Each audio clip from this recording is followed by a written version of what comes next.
뭐가 제일 어려워? 길이수축? 마땅히 어렵지 않아? 다 괜찮아? 그래? 쌤이 수능 수업할 때 항상 상대성 이론 부분들에서 동시성에 상대성에 관련된 문제 나오면 제일 나중에 풀으라고 보통 이야기를 해. 왜냐면 얘에서 보면 답이 없어. 왜냐? 얘는 수식적인 전개로 이해해야 되는 부분이 아니고요. 논리성을 따져줘야 되는 말로 이야기를 해주셔야 되다 보니까 수식으로 통용이 잘 안 돼.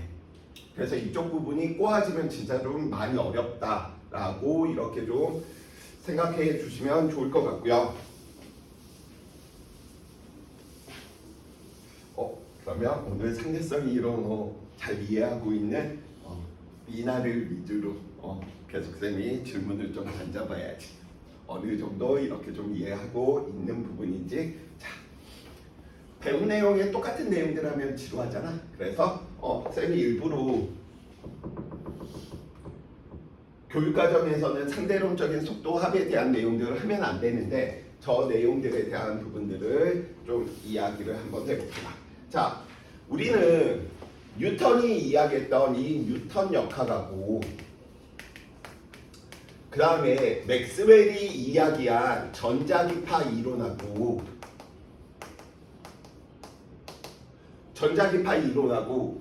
그 결과가 달라버린 거야.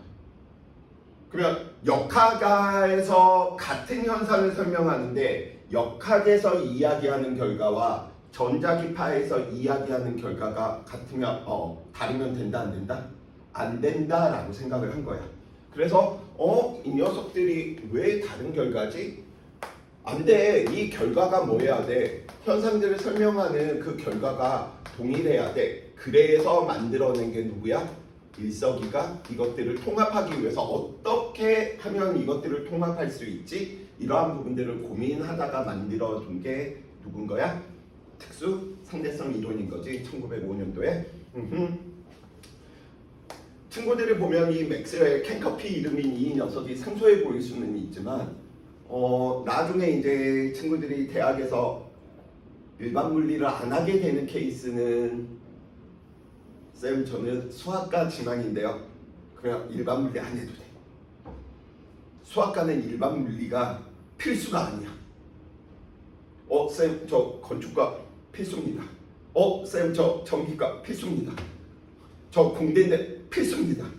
저 생물 필수입니다. 일반 생물 따위는 필수가 아니야.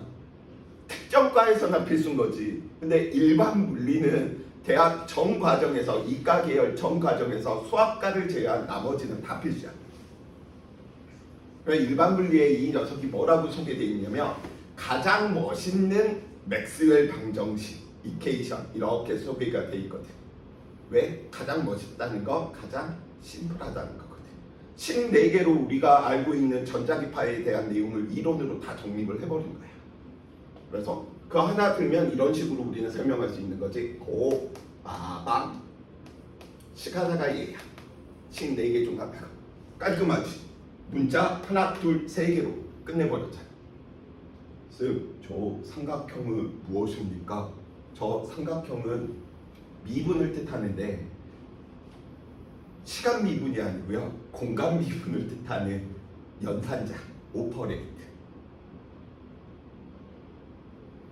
근데 너네 배웠다 이 내용?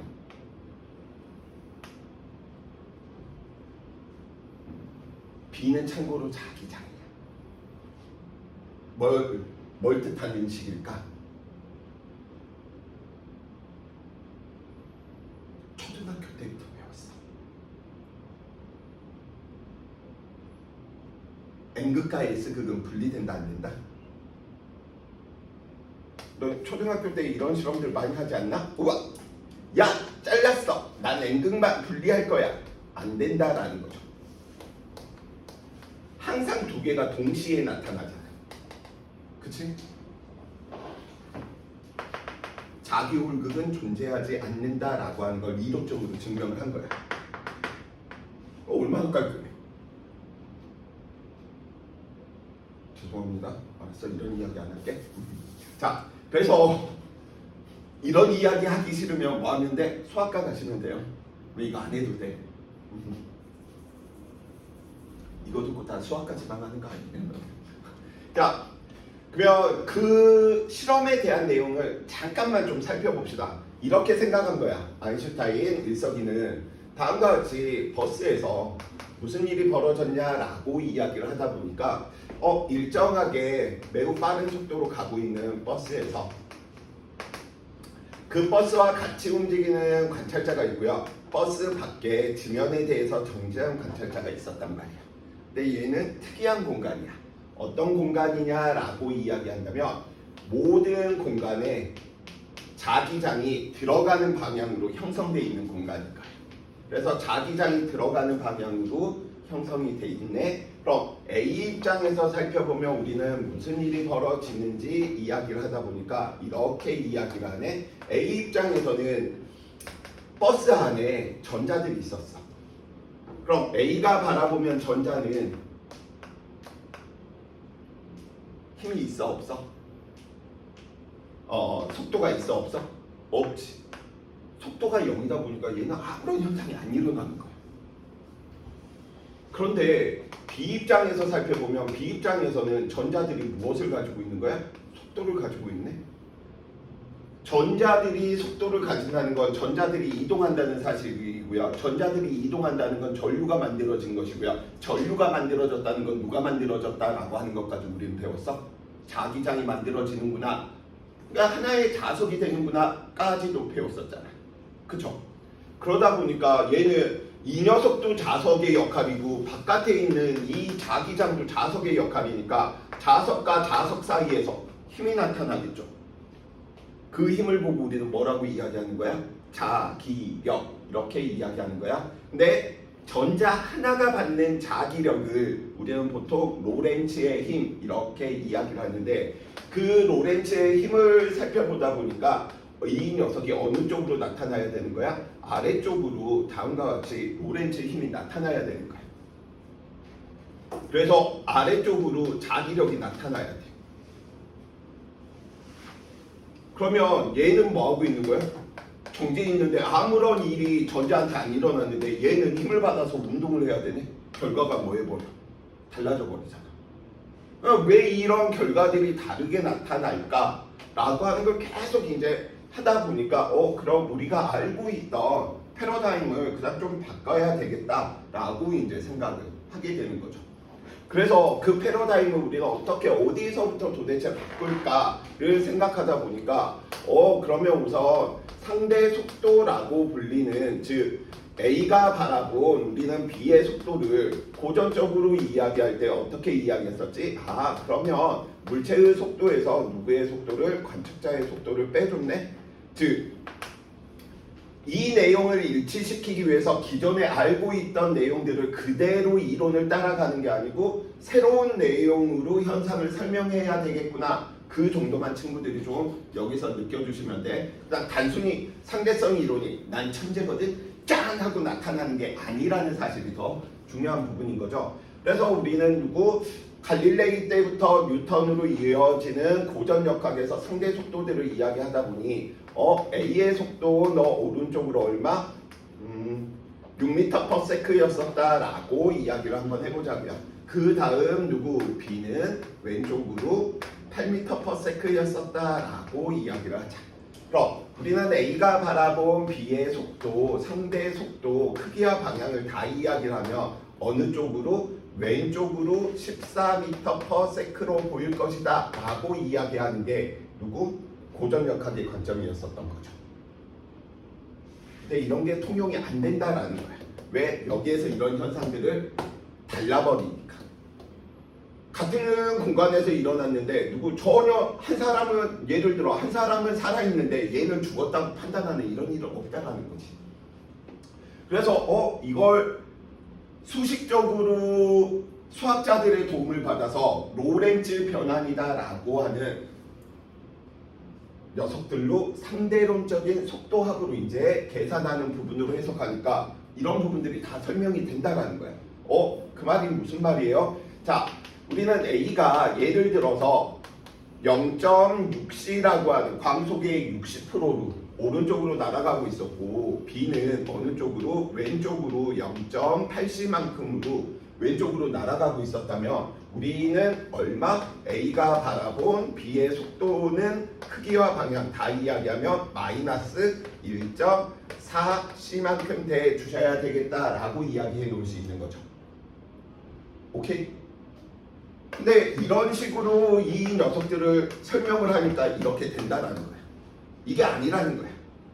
그러면 어떻게 해야 되지? 라고 이야기하다 보니까 그러면 누가 이 녀석들을 변형할 필요가 있다. 어떻게? 속도가 C에 접근을 하게 되면 비슷하게 되면 우리는 이런 게 아니고 다음처럼 이런 식으로 계산해 주는 논리가 필요하다. 그래서 똑같아. A가 바라본 B의 속도, B의 속도에서 누구의 속도를? A의 속도를 빼줘. 근데 한 텀이 더 들어가. 1 마이너스 얼마만큼? C제곱 VA의 속도와 VB의 속도의 곱에 대한 이 텀 하나가 더 들어가. 그래서 이걸로 우리는 계산을 해보니 이런 결과들을 얻어내는 거죠. 이 위에는 똑같아. 그래서 이 위에는 마이너스 1.4C. 근데 이 아래쪽을 계산하니까 1 마이너스 얼마만큼? C제곱 A B의 속도의 곱이야. 그러니까 한쪽이 플러스 이쪽은 마이너스죠. 그러면 이쪽이 마이너스인데 얘가 마이너스가 들어가고 얼마만큼? 0.6 곱하기 0.8이 되니까 얼마? 0.48 C제곱으로 이야기가 되죠. 그래서 살펴보니까 넌 얼마만큼이 되겠구나? 1.48분의 얼마만큼? 1.4C가 됩니다. 분모가 커? 분자가 커? 분모가 숫자가 크지. 그러면 당연히 얘는 C의 값이 1보다 이 앞에 있는 상수가 작아질 수밖에 없겠지. 속도가 아무리 빨라지더라도 빛의 속도를 뛰어넘으면 안 되겠구나. 근데 고전역학에서는 우리가 어떤 전제를 깔았냐면 속력은 무제한이다라고 생각을 한 거야. 왜냐면 같은 시간 동안 이동한 거리가 무한대로 커져버리면 속력이 무한대로 커질 수 있다라는 전제가 깔려 있다면 아니다. 속력은 정해져 있고 자연계에서 존재할 수 있는 최고 속도는 얼마? 빛의 속도를 뛰어넘으면 된다 안 된다? 안 된다. 라고 하는 이론적인 정립들이 이제 여기서 다 끝나버린 거지. 수학적인 정립들이. 그래서 이제 이걸 바탕으로 이러한 전자기파 부분들을 설명하니까 다 맞아 떨어지는 거야. 그래서 만들어낸 게 뭐야? 이제 제1가설, 제2가설들을 이야기를 한 부분인 거죠.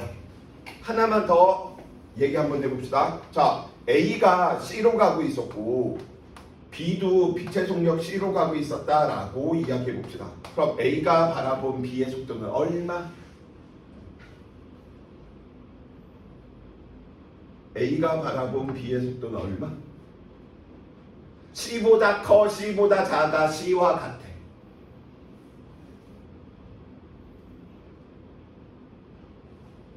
리나한테 물어봐야지.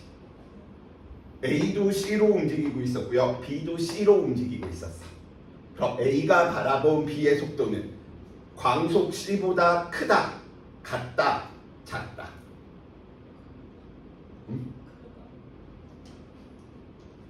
자, 상대로 오늘 잘못 이해하고 계시는 겁니다. 자연계에 존재할 수 있는 속도가 최대가 빛의 속력인 거야. 빛 말고는 그 속도를 가질 수 없다는 거야. 그러면 이미 A도 빛이고 B도 빛이라는 거야. 그치?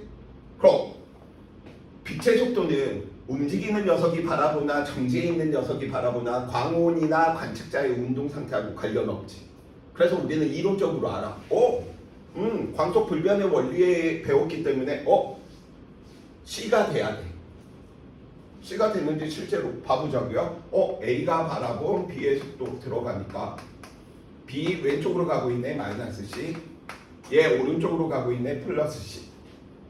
아래쪽 계산하니까 1 마이너스 얼마만큼 C 제곱 A의 속도 B의 속도 곱하는 녀석이죠. 마이너스 C의 제곱 나오죠. 그러니까 분모 계산하니까 얼마? 2.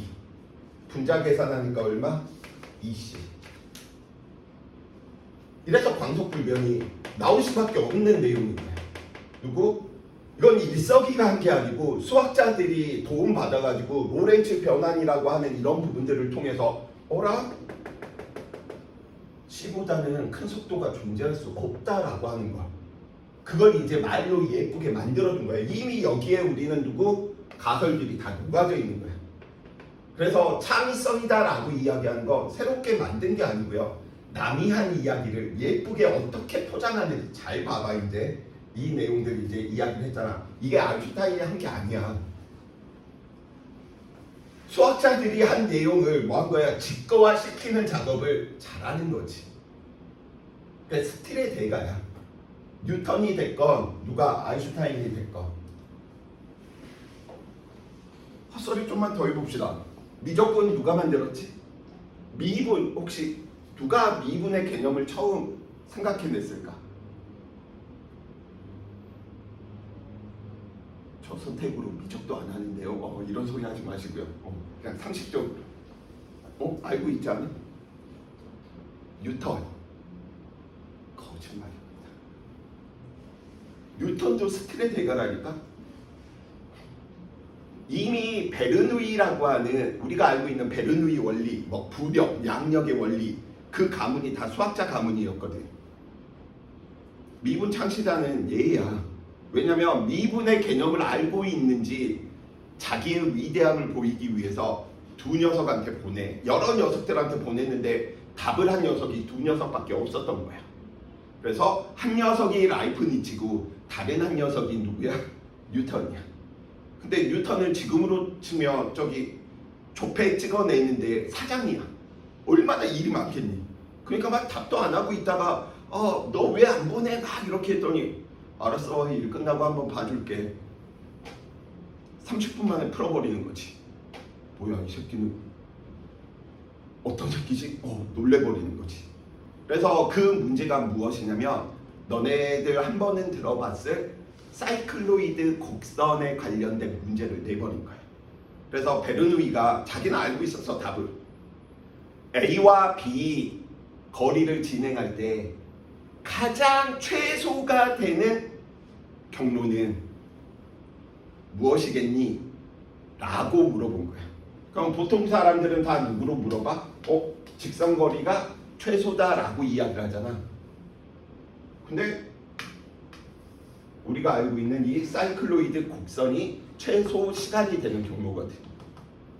어려운 것도 아니고요. 자전거 바퀴에다가 우리 자전거 바퀴의 이 위쪽에다가 예를 들어 전구를 달아놨다라고 이야기를 한다면 자전거 바퀴가 굴러가며 이 녀석도 굴러가겠지. 그러면 전구의 경로가 무슨 경로가 되냐면 사이클로이드 곡선하고 똑같아요. 왜 이 녀석이 최하점 갔다가 이 녀석이 올라갔다가 할 테니까. 실제로 우리 생활에서 일어나고 있는 녀석들인 거였죠. 그러니까 자전거 타고 있을 때 자전거 바퀴가 굴러가는 경로가 이 경로를 따라갈 수밖에 없어. 각 점애들 입장으로 살펴보면. 근데 최대 최소를 구해라. 이미 그 미분에 대한 개념은 베르누이가 제시한 거지 뉴턴이나 라이프니츠가 이야기한 게 아니거든. 근데 뭐 한 거야? 미분의 창시자 뉴턴이다 라이프니츠다 이렇게 싸우는 거잖아. 직거화를 잘하는 얘들이야. 대단한 능력인 거지.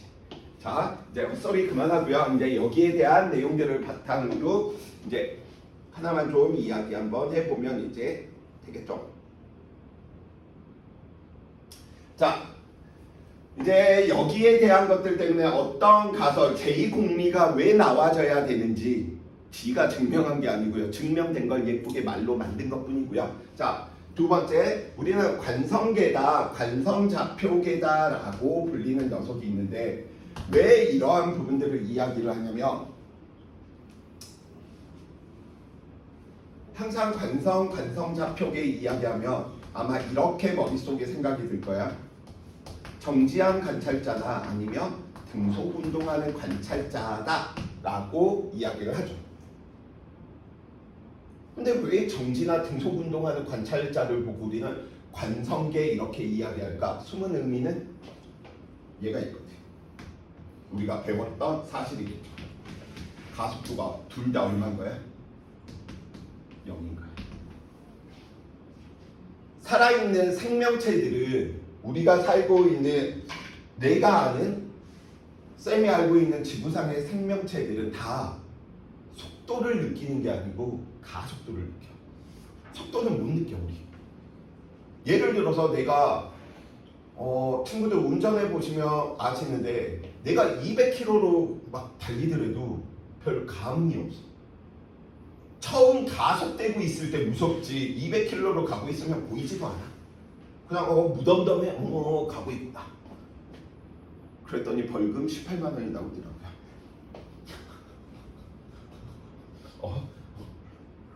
그래서 생명체들은 다 무엇을 느낀다? 가속도를 느끼지 속도를 느끼는 게 아니다.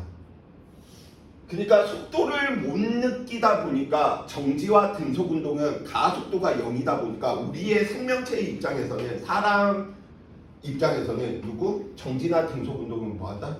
구분할 수가 없다. 이렇게 이야기한답니다. 그래서 우리는 관성계, 관성좌표계 다 무엇으로? 가속도가 0이네. 왜? 우리는 가속도를 느끼기 때문에 가속도가 0이 되면 가속도가 0인 상황은 구별할 수가 없다. 느낄 수가 없다라는 거거든. 정지나 등속 운동은 그래서 동등한 상황이다. 왜? 우리가 못 느끼니까. 구분을 못하니까. 오케이? 자, 그래서 지금 두 개 이야기했죠. 상대론적인 속도 합이다라고 하는 내용과 저 관성계라고 이야기하는 녀석 두 개를 이야기를 했습니다. 자, 마이클슨 물리 실험은 잠깐 좀 놔두시고 바로 기본 가정부터 바로 좀 이야기를 한번 해봅시다.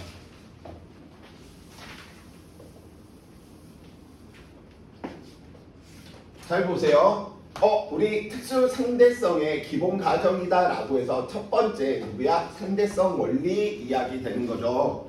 저 상대성 원리 이야기 되는데 주관식 시험이 있는 학교들에서는 일부 학교들은 이렇게도 문제 냅니다. 특수 상대성 이론에 두 가지 가설을 쓰고 간략하게 설명하시오까지도 나옵니다. 그래서 꼭 좀 친구들이 머릿속에 넣어두셔야 되겠고요. 상대성 원리 누가 처음에 이야기했냐면 이미 갈릴레이가 이야기한 거예요. 쉽게 이야기하면 상대속도인 거예요.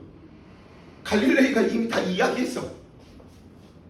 근데 뭐 한 거야? 갈릴레이가 이야기한 거 어디까지? 빛까지 포함해서 누가 이야기한 거야?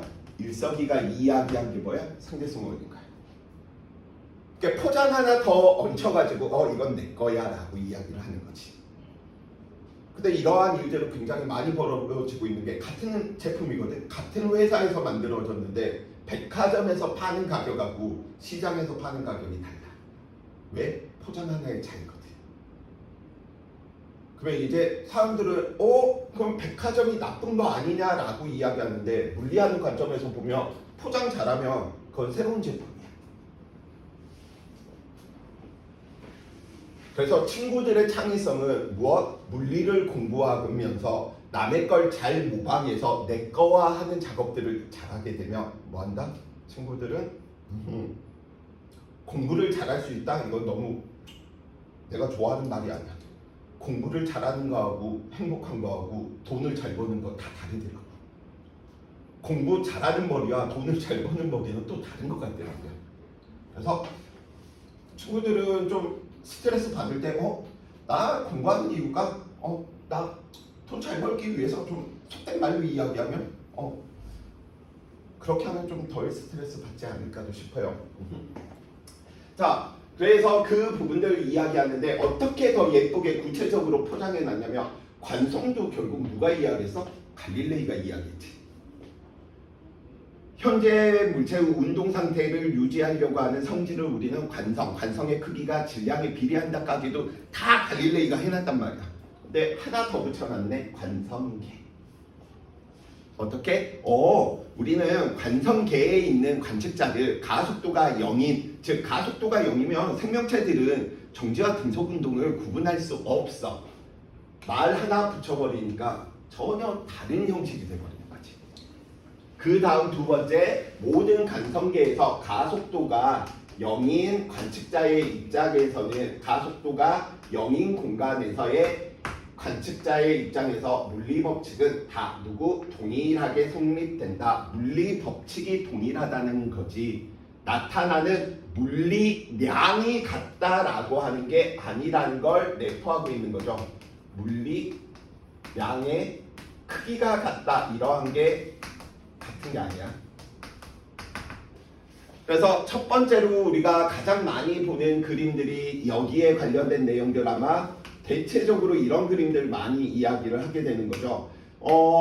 일정하게 운동하고 있는 버스, 기차 안에서 A에 있는 입장하고 B에 있는 입장에서 살펴보니까 A의 입장에서 위로 던졌더니 A는 위로 갔다가 아래로 떨어지는 연직 상방 운동을 했다라고 하는 거고, B는 그 운동을 관측했더니 무슨 운동? 얘는 포물선 운동을 했다라고 관측을 하더라. 이게 보통 가장 많이 나오는 예인 거죠. 왜?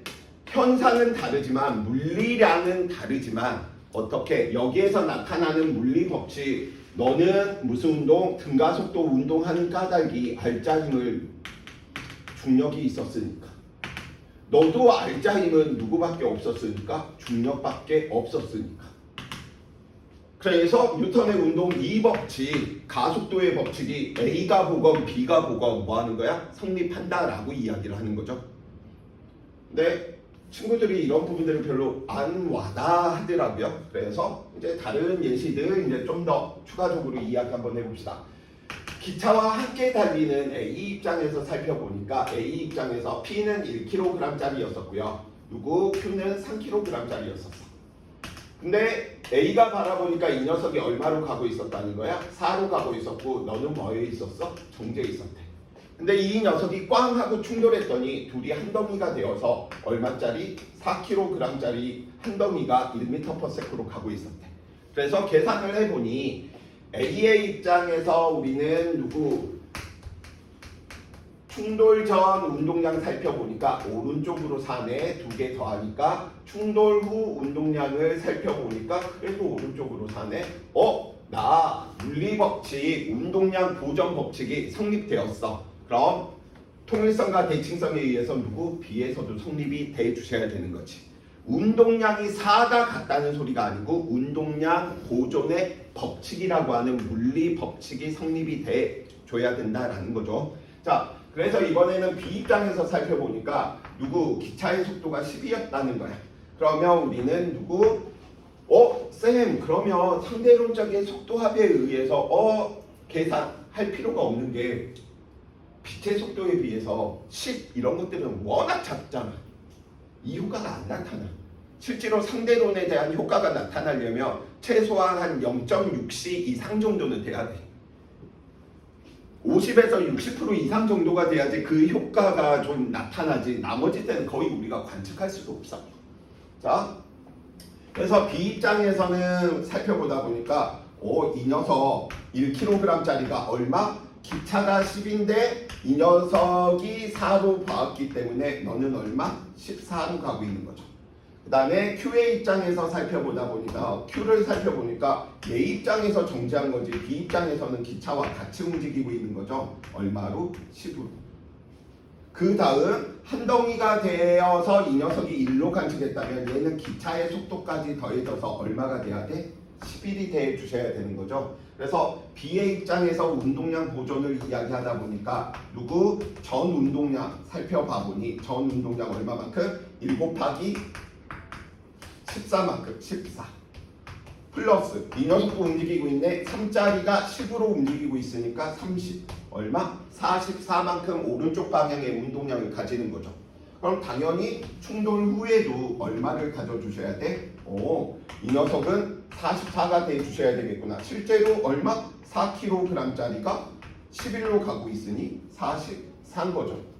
그래서 B 입장에서도 충돌 전후 운동량이 보존된다면 모두 보존이 되더라. 어디에서? 관성계에서. 어떤 관측자, 가속도가 0인 입장의 좌표계에서는 다 물리법칙이 동등하게 뭐한다? 성립하더라. 쌤, 그러면 얘 에너지 보존도 성립해요? 네, 성립하는데 얘는 에너지 보존이 이미 충돌 과정에서는 무슨 일이 있어버려? 얘 완전 비탄성 충돌이잖아. 완전 비탄성 충돌은 에너지 손실이 최대인 충돌로서 우리가 배웠어. 그러니까 에너지가 얘 보존되는 걸 지금 여기에서 증명을 못해. 하지만 얼마만큼 에너지가 손실돼 있는지는 우리는 이야기해 놓을 수 있다라는 거죠. 그래서 A 입장에서 우리는 손실된 에너지를 한번 살펴보자고. 그러면 A 입장에서 이만큼 손실되었으면 B 입장에서 손실되는 에너지도 뭐 해야 돼? 동일해야지 물리법칙인 거지. 물리법칙이 동일하게 성립하는 거지. 오케이? 내가 봤을 때 쌤이 리나를 만나면서 나 이렇게 썼네? 했는데 바깥에 있던 리나를 사랑하고 있었던 다른 BTS B 이런 녀석이 야 성욱이가 리나한테 10억을 썼네? 이래버리면 안 된다라는 거야. 그쵸? 이건 무슨 관점하고 똑같아? 지금 위에 계시는 저기 여의도나 용산에 계시는 그분들의 논리인 거지. 야 나는 2억밖에 안 받았어. 무슨 소리야? 너 10억 받았잖아. 특검에 안 해! 막 하면서 매일 이렇게 싸우는 내용하고 똑같은 거지. 근데 물리하는 입장에서 내가 1억 썼으면 1억 쓴 걸로 보여줬다면 어떤 누가 봐도 1억으로 보여줘야 돼. 근데 이 논리가 다르다는 건 뭔가 다른 꿍꿍이가 있는 거야. 누가 잘했다 못했다가 아니고. 자, 봐봅시다. 이 녀석 충돌 전에 가지고 있었던 에너지 살펴보니까 2분의 1 P짜리는 질량 얼마짜리? 1짜리였었고요. 속도가 얼마짜리? 4였기 때문에 얼마만큼? 16만큼 가지고 있었죠. 이게 충돌 전 에너지의 총합인 거죠. 왜? 얘는 A 입장에서 얘는 뭐하고 있었으니까? 정지해 있었으니까. 후에 살펴보니까 2분의 1짜리 얼마? 4짜리가 1로 움직이고 있었네. 그래서 1의 제곱입니다. 그래서 이 녀석 8이고요. 이 녀석 얼마냐? 2니까 손실된 에너지가 6인 거예요. 물리의 아름다움은 어디에 있다? 통일성과 대칭성에 있다. 내가 니나한테 6만 원을 썼다라고 한다면 어느 누가 봐도 6만 원을 쓴 거야. 그게 변하면 안 돼. 오케이? 자, 갑니다. 그럼 B 입장에서 살펴보니까 충돌 전에 1kg짜리는 이만큼을 가지고 있네. 2분의 1 질량 얼마짜리? 1짜리가 얼마? 14. 14는 얼마지? 196인가? 우리가 보통 20까지는 다 그냥 달달달 잘 외우시죠? 쌤보다 더 잘할 거야. 자, 그 다음에 이 녀석 가지고 있는 녀석 보니까 3짜리가 얼마지? 10이니까 100. 그럼 이 녀석 계산하니까 얘 150이고 이 녀석 얼마냐? 98이니까 248인가? 그러니까 충돌 후에 살펴보니까 충돌 후에 한 덩이가 되었네. 4짜리 2분의 1짜리 4고요. 11이 되었답니다. 11의 제곱 121이죠. 그러면 220 1은 2, 2, 4, 240이죠. 그러니까 당연히 차이가 얼마? 6이지. 그죠? 그러니까 이게 참 희한한 논리라니까. 물리 법칙을 배웠다면, 물리를 배웠다면 어떠한 일에 감사가 들어갔는데 예를 들어 검사가 이렇게 해서 당신은 6만 원을 썼잖아 라고 했는데 저는 안 썼는데요. 6만 원 안 썼는데요. 너무 이상한 거야. 물리를 안 배워서 그래. 누군가 개사기를 치고 있다 아니면 둘 다 개사기를 치고 있는 거지. 얘가 사기를 치고 있는지 얘가 사기를 치고 있는지 둘 다 치고 있는지를 모르는 거죠. 그래서 쌤의 입장은 늘 물리를 배워야 된다. 자, 그래서 이 부분들 물리 법칙, 운동량 보존 또는 에너지 보존, 에너지 손실, 가속도의 법칙, 작용 반작용의 법칙 모든 것들이 다 뭐 해야 된다? 성립하셔야 된다. 그죠?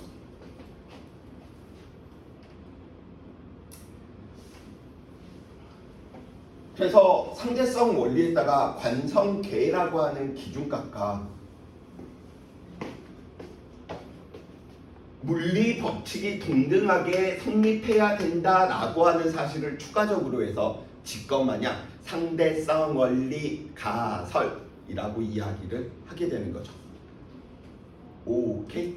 근데 지금은 얘는 지금 시대에서는 가설로 불리면 안 될 것 같아. 이미 다 증명이 되고 실험적으로도 다 증명이 되다 보니까 가설이 아니고 얘는 법칙 이렇게 좀 이야기를 해줘야 되지 않나 싶어요. 내 개인적인 견해로는. 왜냐면 가설, 공리라고 이야기를 하는 건 수학하는 사기꾼들이 쓰는 용어잖아. 수학의 대전제가 뭐야? 공리, 가설이잖아. 공리, 가설 뭐라고 이야기하는 거야? 증명할 수 없는데 참인 명제네. 말도 웃겨. 증명을 못하는데 참인 건 어떻게 하는 거야? 이게 개사기지 않냐? 그래서 쌤은 수학을 별로 좋아하지 않습니다.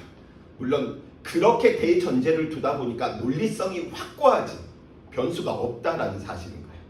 그래서 수학을 배우는 이유가 그 논리성을 뭐하는? 증가시켜주는 대단히 좋은 학문인 거지. 논리성 바탕으로 이야기하면.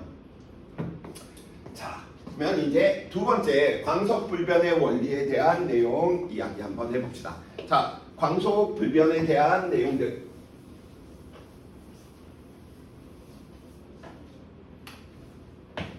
모든 관성계에서 진공을 진행하는 빛은 관찰자의 운동 혹은 광원의 운동 상태에 관계없이 항상 일정해야 된대.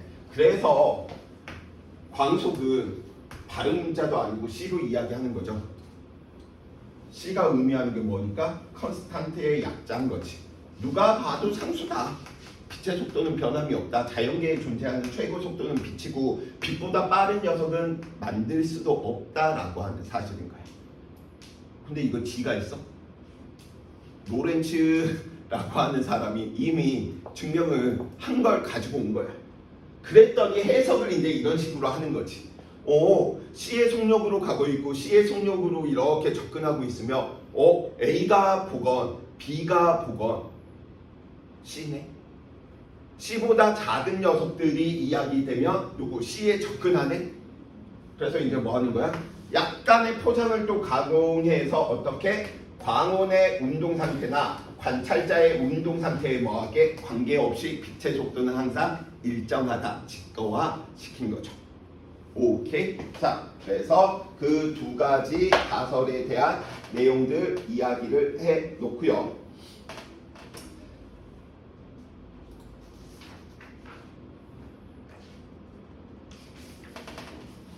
자, 몇 페이지 잠깐 봐 보시냐면 64페이지.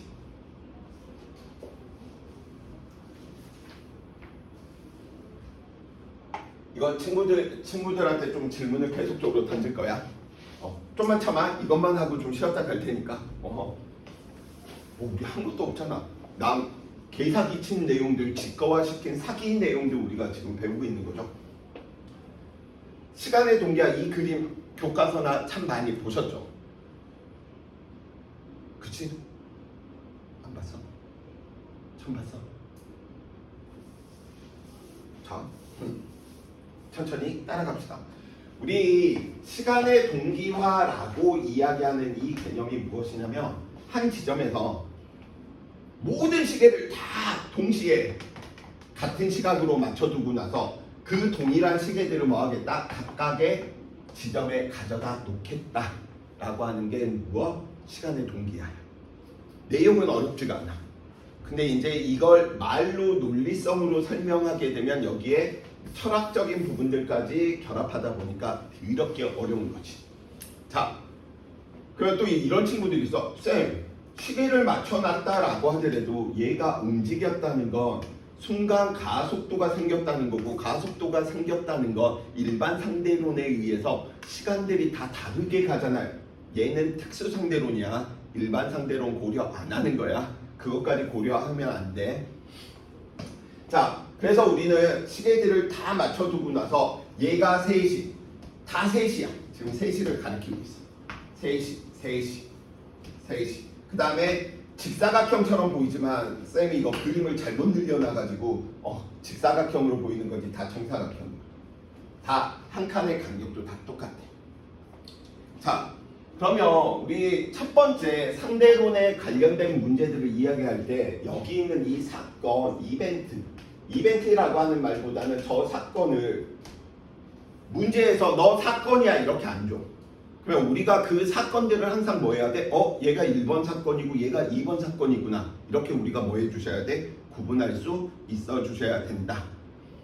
자, 그러면 그 사건들을 우리가 지금 살펴보려고 이야기를 하다 보니까 여기 있는 지점 우리 P, Q, R, S 지점이다 라고 이야기를 한번 해봅시다. 자, 그래서 쌤은 이렇게 이야기할래. 사건 1 P라고 하는 공간에서 P 지점에서 빛이 모든 방향으로 방출되었대. 그냥 이게 이벤트 하나의 사건인 거야. 사건 2. 그냥 여기에서 빛이 우와 하면서 이렇게 지금 발생했다라는 것이고, 그리고 그 다음 우리가 좀 살펴보려고 했더니 사건이 이번에는 어디에서 빛이 발생했냐면 S점에서 빛이 방출했대.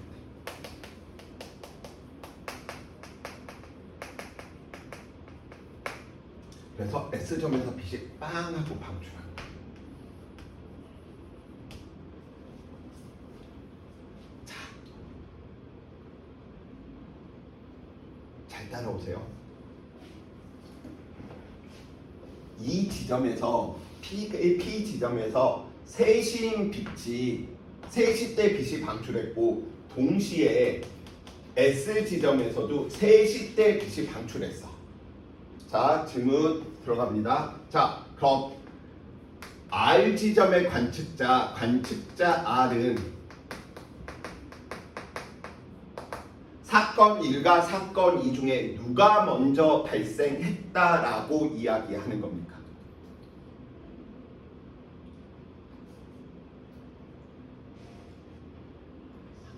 한 번씩 돌아가면서 쌤이 물어볼게요. 질문 어차피 3개 정도는 만들어야 되니까. 그래, 그럼 도현이가 먼저 합시다. 자, P 지점에서 3시를 가리키고 있을 때 빛이 방출했고요. S 지점에서도 3시가 될 때 빛을 방출했답니다. 자, 관측자 R인 녀석은 P와 S, 사건 1과 사건 2 중에 누가 먼저 발생을 했다? 자, 관측자 1은 사건 1과 사건 2가 동시라고 이야기를 하는 거죠. 지금 상대로 우리 들어가지도 않았는데 도입부 질문 던졌는데 일부러 틀려준 것도 알아?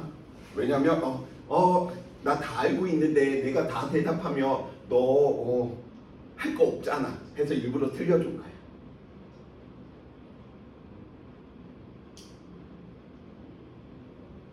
동시에 일어난 거야. 근데 왜 이런 착각을 하냐면 친구들은 이걸 구분을 못 하거든.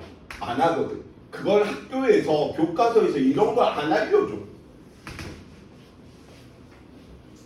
사건 1과 사건 2가 발생한 시간은 나한테 도달해서 있는 게 아니란 말이야.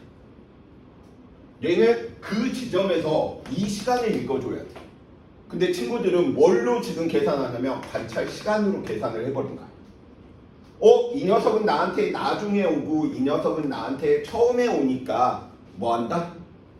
S에서가 먼저 다 이런 식으로 해석 논리를 펼쳐버려. 아니라고요. 어떻게? 얘는 내가 R 지점에서 내가 관측한 걸 묻는 게 아니고 얘와 얘한테 일어난 걸 묻고 있는데 둘 다 3시에 일어났잖아. 그러니까 뭐야? 사건 1과 사건 2는 무엇이다? 동시다 라고 관측을 하는 거야. 자, 사건 3과 사건 4를 만들어 봅시다. 사건 3은 쌤이 뭘로 이야기를 할 거냐면 마찬가지입니다. 관측자 R을 이야기할 거야. 자, 관측자 R의 입장에서는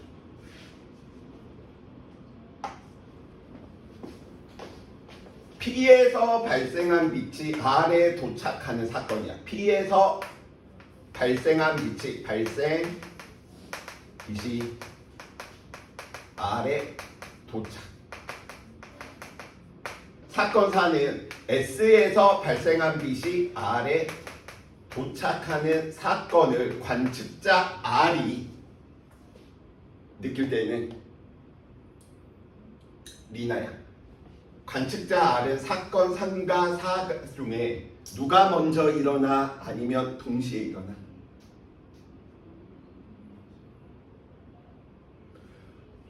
너무 배려심들이 다들 너무 크세요.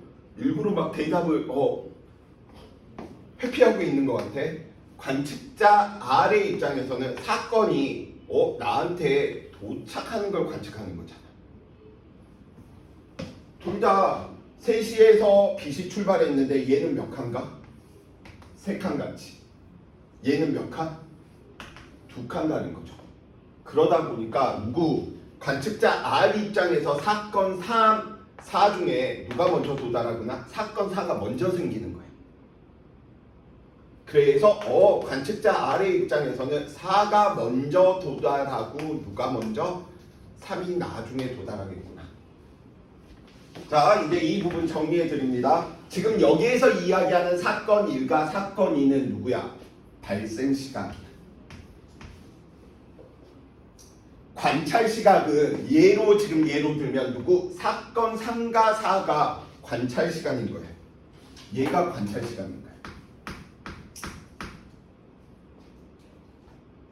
사건이 발생한 것과 내가 관찰한 사건은 시각은 같아 달라?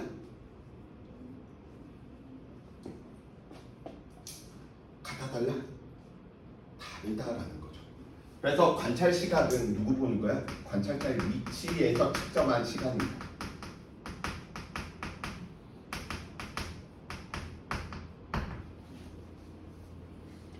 자, 계속 정리해 봅시다. 그러면 발생 시간은 사건이 발생한 장소를 보는 거예요.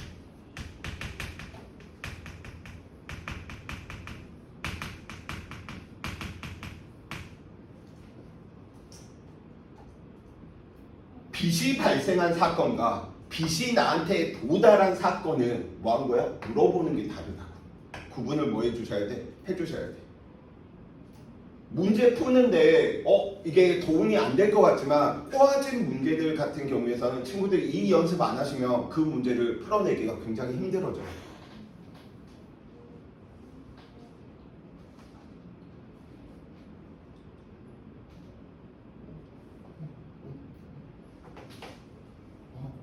이제 준혁이한테만 물어보면 되죠?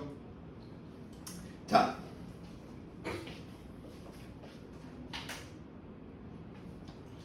이번에는 누구 입장이냐면 관측자 Q의 입장이야. Q에 있던 관측자.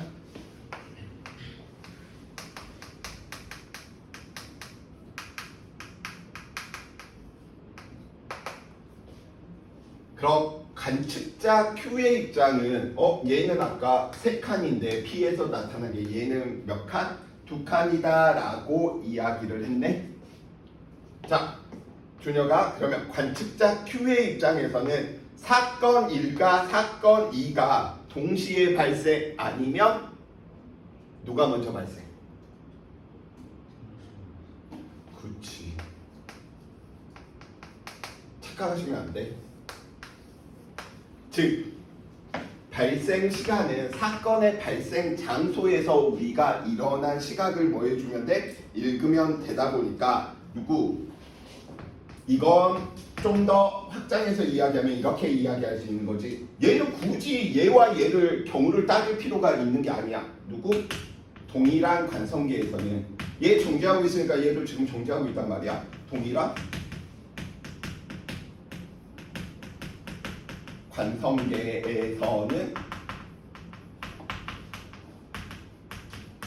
관측 결과가 뭐하다? 동일하다. 결과가 동일. 또 관측 결과라고 하면 또 얘랑 헷갈릴 수 있으니까. 즉 R 관측자와 Q 관측자는 같은 관성계의 입장이다 보니까 P와 S에서 발생한 빛이 방출하는 사건이 동시라고 관측되면 어느 누가 봐도 얘는 동시라는 거예요. 자, 잠깐 쉬었다 가는데 딱 하나만 더 하고 쉬었다 갈게요. 이번에는 꼭 맞춰주셔야 돼. 경준이가 대표로. 만약 경준이가 틀리면 안 쉬고 계속 갑니다. 도현이가 틀리면 계속 갑니다.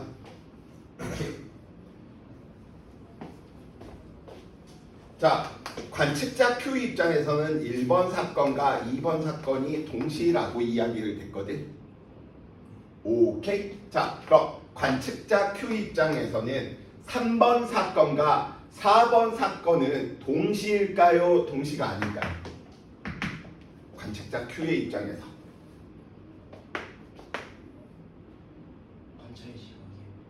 네, 대신 이게 바뀌어야 되겠지. 누구? P에서 발생한 빛이 Q로, S에서 발생한 빛이 Q로.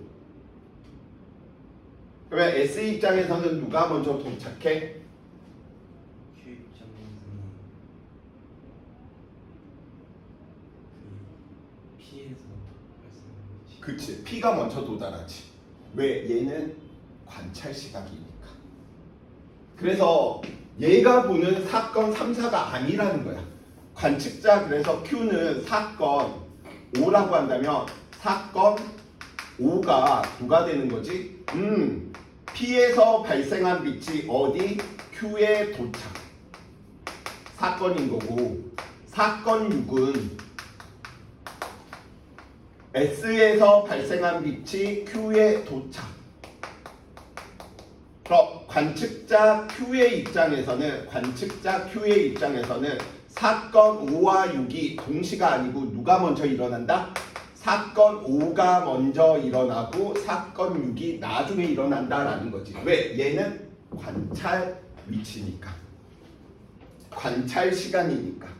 그래서 사건이 발생한 걸 물어보느냐 아니면 관찰한 걸 물어보느냐에 대한 거야.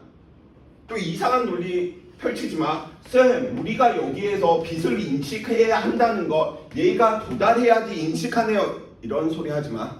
시간의 동기와 상대성 이론에서 앞서 나가는 그런 부분들은 필요가 없어. 이거는 절대적으로 이 위에서 이렇게 보고 이야기하는 부분이다 보니까 이걸 뭐 해주셔야 돼? 구분을 해주셔야 됩니다. 그래서 저걸 구분하는 좋은 방법이 항상 사건 1이 뭐지? 사건 2가 뭐지? 사건 3은 뭐지? 사건 4는 뭐지?